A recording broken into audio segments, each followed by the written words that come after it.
This is Al Brooks, and thank you for watching the Brooks Trading course. In this video, I'm going to be talking about chart basics and price action. First, I'm going to be talking about charts and why use charts. What's the purpose of charts? What types of charts are there? Next, I'll talk about markets and how they work. Not just the stock market, but all markets. There are now two versions of the Brooks Trading course. There's the Brooks Trading course, and then there is a Forex version. And each of the two versions is divided into two parts. The first part is the same for both courses, and it's on price action fundamentals. It's approximately half of the course, and this shows one PowerPoint video, and this is another PowerPoint video. Both courses have both have all the same videos. In the price action fundamentals part of the course, I also call it the base course. I cover price action theory, and I use mostly generic charts, although I have some E-mini and some Forex charts. These videos are for trading any market and any time frame. There's also a second part of each course. So for example, in the how to trade price action for the Brooks Trading course, I have a lot of charts on mostly E-mini, but some commodities, some ETFs, some Forex charts, and some stock charts. It's designed for traders who trade multiple markets. But for the Brooks Forex Trading course, it's for Forex only traders, and I focus exclusively on Forex trading, and maybe 99% of the chart examples are Forex examples. The concepts are similar to those in the Brooks Trading course, but the difference here is that all the narration has to do with Forex markets, and the vast majority of the charts are Forex charts.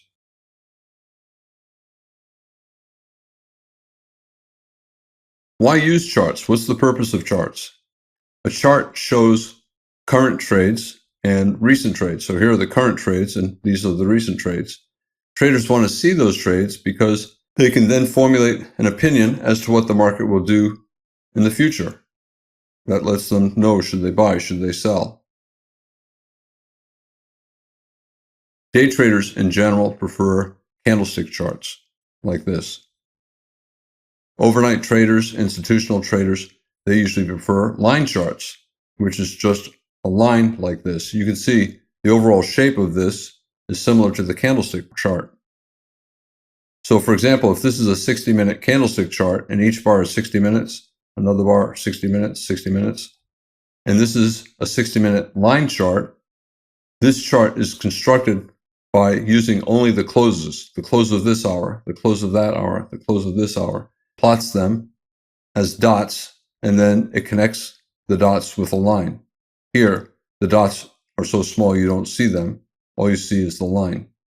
This low point right here represents this low close right there.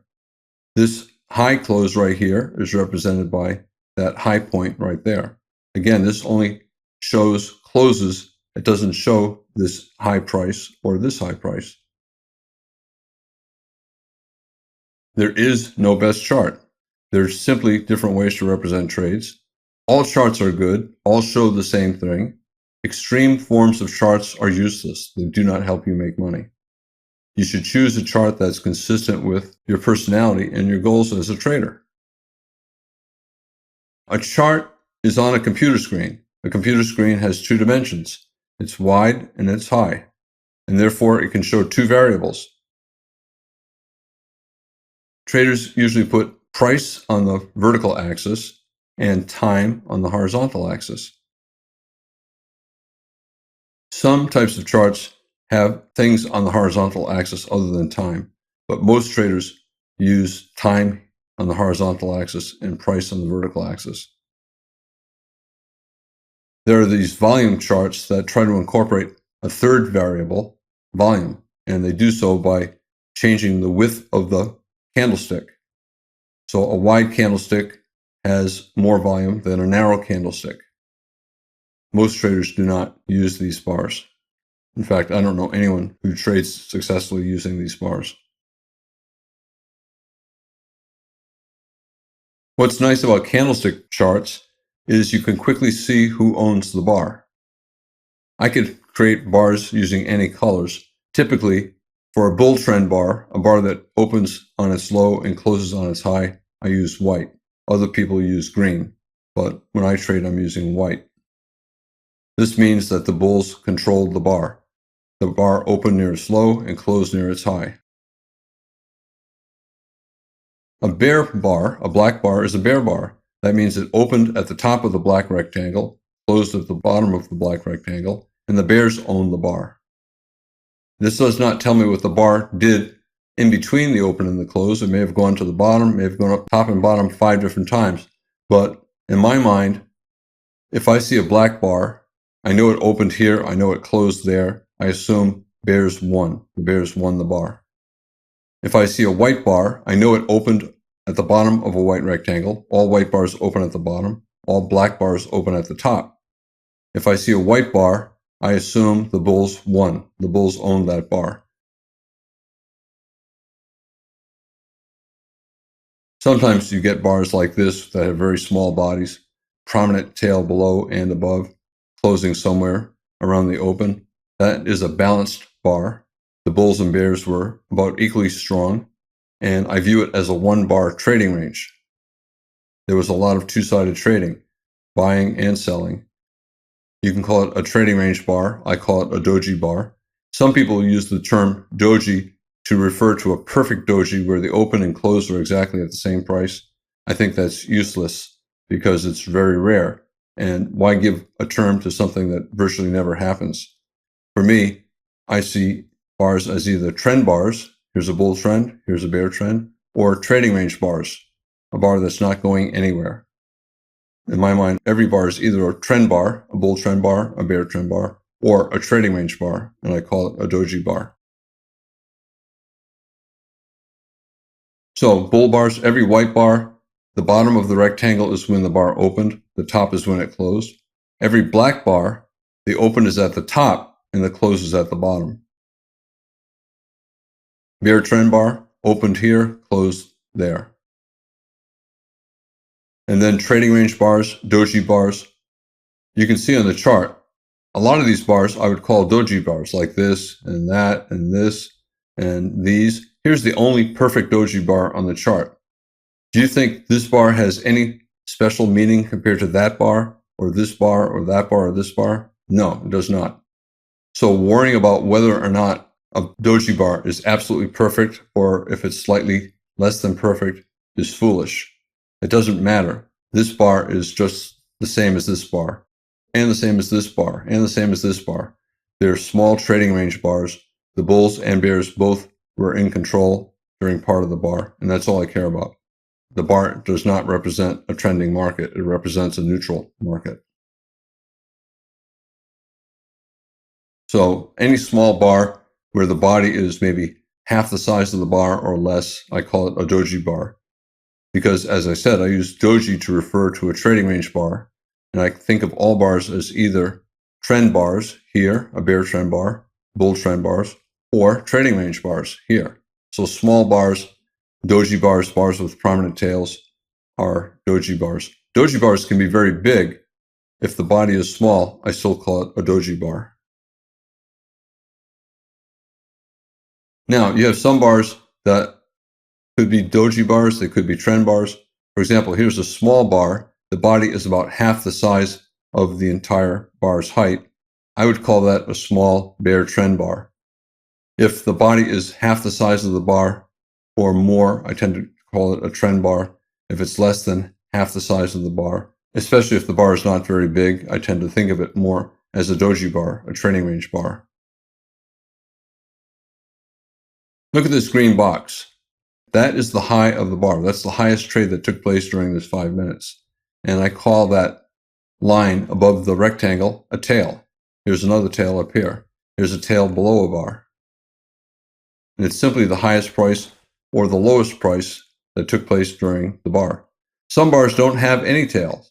For example, here's a bull bar. There's no tail on the bottom. That means it opened on exactly the low of the bar, and the market never traded below the open of the bar. The open of the bar in this case a bull bar, is the very first trade that took place. If this is a 5-minute chart, this is the first trade that took place as soon as that bar closed. And the close of the bar, the top of the white rectangle, is the final trade. And as soon as that trade takes place, another candle begins.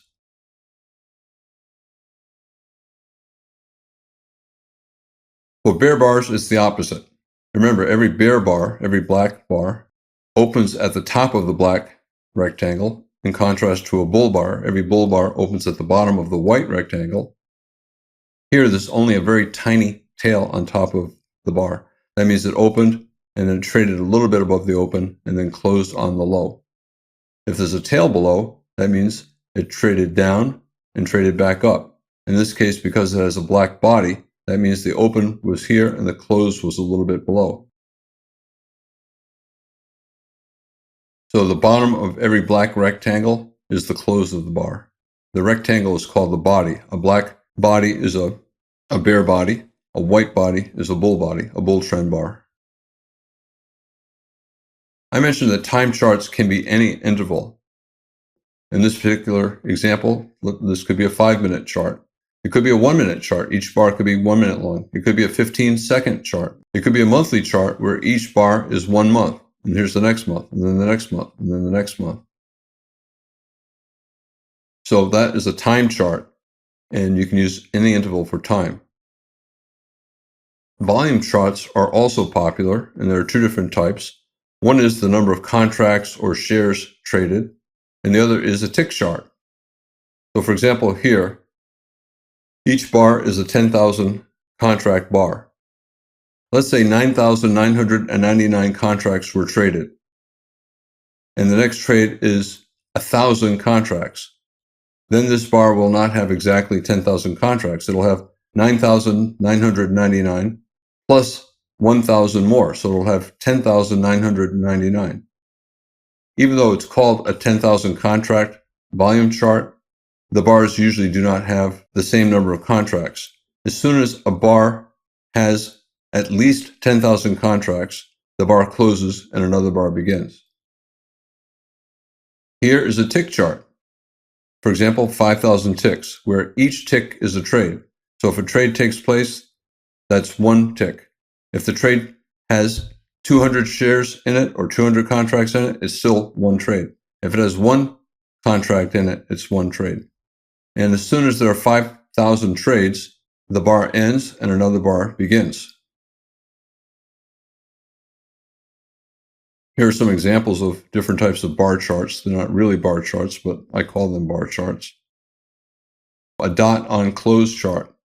If this was a 5-minute chart, this is the close of this 5-minute period. And then during the next 5 minutes, the market might be doing all kinds of things, up and down and up and down. The chart doesn't care. It only plots the final trade of that 5 minutes. Same thing for the next 5 minutes. It does not care if the market went up and down 10 times. All it cares about is the final trade of the 5-minute period, and it creates another dot. A line chart, you can see it's the same shape. The line chart is the same shape as the dot chart. All it is a dot chart where the dots are connected with a line. And you make sure that the size of the dots when you're formatting the chart are no bigger than the line. So you do not see the dots, you only see the line connecting the dots. Here's a traditional bar chart. Every bar is 5 minutes. At the end of 5 minutes, another bar begins. It shows all the trades that took place. It shows the lowest trade that took place during the 5 minutes, the highest trade that took place during the 5 minutes. The left dash on the side of the bar is the first trade, and on the right side of the bar, that dash is the final trade. So the open, it shows the open of the bar, the lowest trade during the 5 minutes, the highest trade, and then the close. And a candlestick chart is a version of that, except that if a bar opens low and closes high, the candlestick chart gives it a white body. If a bar opens high and closes low, the candlestick chart gives it a black body. So it's just quicker to see how many bear bars there are and how many bull bars there are.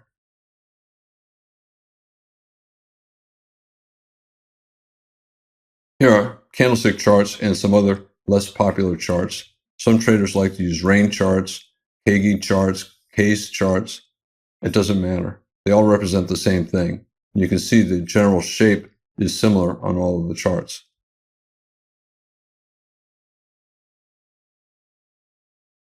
Here's an example of doji candles right there. Closed around the open. Some are relatively big, some are relatively small, and every doji bar is a 1-bar trading range. And they can be any size. Is this a doji bar? It has prominent tails, but it has a pretty big body. If the body is more than half the size of the bar, I usually call it a trend bar. So I would call that a bull trend bar with prominent tails. Here's a bar with a bare body. Is it a bear trend bar? No, I would call it a doji bar, a bear doji bar, because it has a very small body relative to the size of the bar. There are some bear dojis. This one, the body is about half the size of the bar. So I would call it a doji, plus it's a small bar. And here's a bull doji, a bull body and prominent tails, the body less than half the size of the bar. The prominent tails mean that it's a weaker trend bar, but it's still a trend bar. You'll often hear people talk about the market, or the stock market, or the futures market, or the Forex market. There are many types of markets. In every interaction in life, there's always somebody who wants to give or sell something, and there's always somebody else who wants to buy something, and they trade between one another. For example, the real estate industry creates the housing market. It's a way to buy and sell houses. If there's no market and you wanted to sell your house, you'd have to go door to door or put an ad in the newspaper, hoping that you'd find someone who wants to buy your house. More likely, you would not find many buyers. If there are not many buyers, well, guess what? They know you need to sell, and there's not much competition for them buying. They can offer a very low price. Also, for example, if you wanted to buy a house and there was no market, you could go door to door asking someone, can I buy your house? Can I buy your house? Can I buy your house? Chances are, since there's no competition, the seller does not feel like he's competing against a bunch of other sellers. He is only going to be selling for a very high price. He's an uninterested seller. And for you to get him to sell, you're going to have to offer him a very high price. The advantage of a housing market is it brings lots of willing buyers and sellers together. And therefore, you have buyers and sellers competing with one another, and it tends to keep the price fair. So if there are a lot of buyers, they are not going to pay too much. They're not going to pay too little. If there are a lot of sellers, you have a lot of people deciding what fair value is, and the housing price is more accurate, more realistic. I said the industry creates the market, just like there's a stock market industry that creates different markets, different exchanges, the New York Stock Exchange, the NASDAQ Stock Exchange. And the industry gets paid a commission. So the real estate brokers get together and they decide on a commission. So, for example, in California, a 6% commission is common. If you're buying a house, you have a buying broker. If you're selling a house, you get a selling broker, and they split the 6%. If you sell a house for $100,000, you do not get $100,000. 6% is the commission. You get $94,000. And the two brokers, the buying broker and the selling broker, split that 6%, that's $6,000. It's very helpful if you're buying or selling a house to know what comparable houses have sold for recently. In trading stocks, you really want to know what the last trade was. Right? You want to look at recent comparable sales to get an idea of what the fair price is. So if you're trying to buy a house, you want to make sure that you're not paying too much. And one way to do that is to look at recent sales. If there are a lot of people in the market, a lot of buyers, a lot of sellers, you typically do not have to wait long to sell your house or to buy another house because you trust that the prices are all just about right. So that's a tight spread between what the sellers want, for selling the house and what the buyers want for buying the house. The spread, the difference tends to be pretty tight, and it tends to accurately reflect the fair value of the house. So if you get a lot of buyers together and a lot of sellers together, traders tend to trust that the price is accurate and fair at that moment. There may be the wrong price a month or two from now, but at that moment, when the buyer wants to buy and the seller wants to sell, if there are a lot of buyers and sellers, chances are the price is going to be very close to what a fair value is. So if you're selling a house and you get somebody who says, I want to buy your house, and they offer too little, at least in your mind, they offer too little, wait, because you can trust that if you priced your house fairly, you'll be offered more by somebody else. Also, if you're a buyer and you really want to buy value and you tend to offer 10% less than the fair market value, you're probably going to have a hard time finding a house to buy, because there are other buyers who want to buy and they're more willing to pay fair value instead of a low price. So if you want to buy a house, you're going to have to pay more. Financial markets, same thing. They bring buyers and sellers together. The NASDAQ has Apple and Google. A lot of people at any instant want to buy Apple. They want to sell Apple. There are a lot of people who want to buy Google and sell Google. The New York Stock Exchange, JP Morgan. A lot of people want to buy JP Morgan. At the same time, a lot of other people want to sell it. And the stock market brings the buyers and sellers together, and they get almost instantaneous transaction. You do not have to wait to complete a trade at a fair price. You know that when you trade, you're buying the exact appropriate price at that instant, and there's a very tight spread between the bid and the ask. So for example, if I wanted to buy Google, the ask is $548.15. I'm going to pay $548.15. If I want to sell Google, it might be 08, and that's not a very big spread. Here in JP Morgan, the spread might be just a penny. It's a much cheaper stock, a 1 penny spread. And the industry gets paid a commission. You pay the industry a commission for creating the opportunity to have that transaction. The industry, the New York Stock Exchange, for example, here, they have a building, they have the electronic infrastructure that allows buyers and sellers to come together, and they need to get paid to maintain that. And that is the commission that they charge both the buyer and the seller. In the Forex market, the commission is the spread. So here it would be a 1 pip profit. Markets are constantly trying to find a price that both buyers and sellers think is fair. They never know exactly. They know exactly at one instant, but the price is always changing. There's always new information coming in. More buyers, less buyers, more sellers, fewer sellers. And then there's international information coming in, business information coming in. Every conceivable piece of information that comes into the market moves the price up and down. And the markets constantly move in search of a fair price, because that is the price that results in maximum trading. And that is the purpose of all markets, to maximize the amount of trading. If the price is way too low, guess what? No sellers, so there'll be no trades. If the price is way too high, guess what? Nobody's going to buy. No trades will take place. So the market is always in search of a price that will maximize the number of transactions, the fair price. It's constantly changing with every piece of information. It's difficult to know exactly what the fair price is. The market's constantly probing up. If it runs out of buyers and sellers come in very aggressively, the price is too high, it goes down.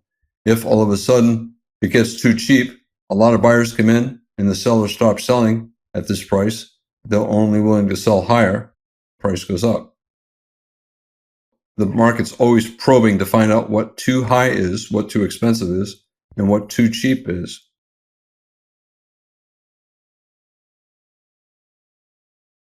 So for example, here the market thought this was a fair price. And then the fundamentals change. Some piece of information that comes out, in this particular case, the market suddenly decided that the price was way too high. And we got a big bear breakout below the trading range. The market is in search of a new fair price where it will oscillate around and create a new trading range.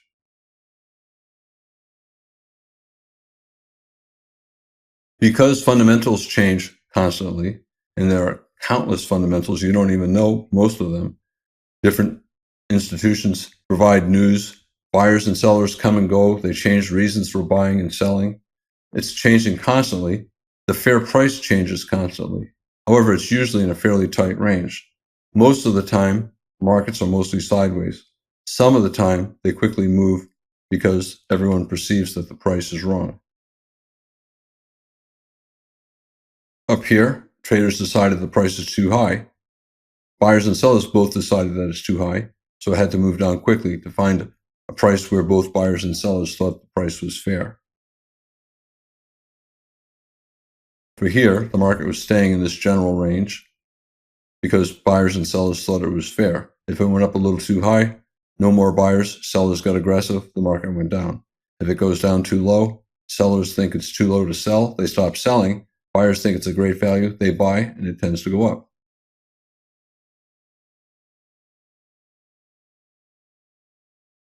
Markets constantly need reassurance that the price is right, that the price range is approximately right. It probes up, it probes down. It's constantly trying to break out. Tries to break out, reverses down. Tries to break out, reverses down. Tries to break out, reverses down.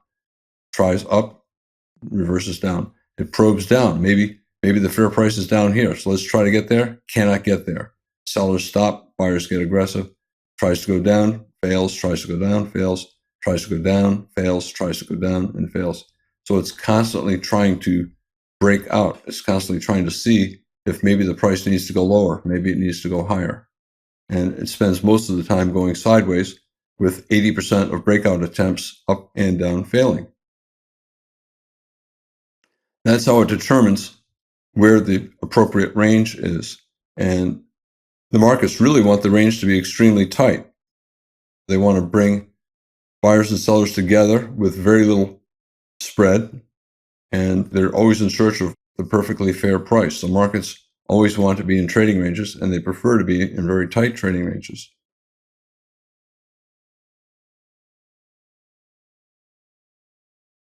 I said the purpose of a market is to facilitate trading. And one of the consequences of market moves is to create the maximum number of trades and traders. The market is always moving in a way to force traders to behave, to take trades. It's trying to get traders to trade even when they don't want to trade. So if you're long a stock, guess what? The market's sometimes going to fall very far to force you to trade, to force you to sell, or force you to buy more. As I said, when price falls too far, no one's going to sell, so there's no trading. So the market has to move higher to find sellers. If it goes too high, buyers are not going to buy. And the market has to go back down to find buyers. It's always in search of the price range where trading is going to be maximum. It wants the maximum number of traders taking trades. It wants the maximum number of trades taking place. It wants the maximum number of contracts traded.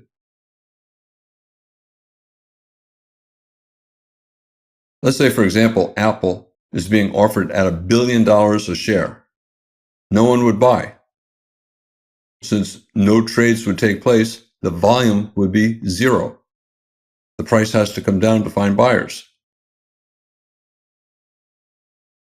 In this video, I talked about the purpose of charts and the types of charts, and I also talked about how markets work. This is Al Brooks, and thank you for watching the Brooks Trading course. This video was on chart basics and on price action.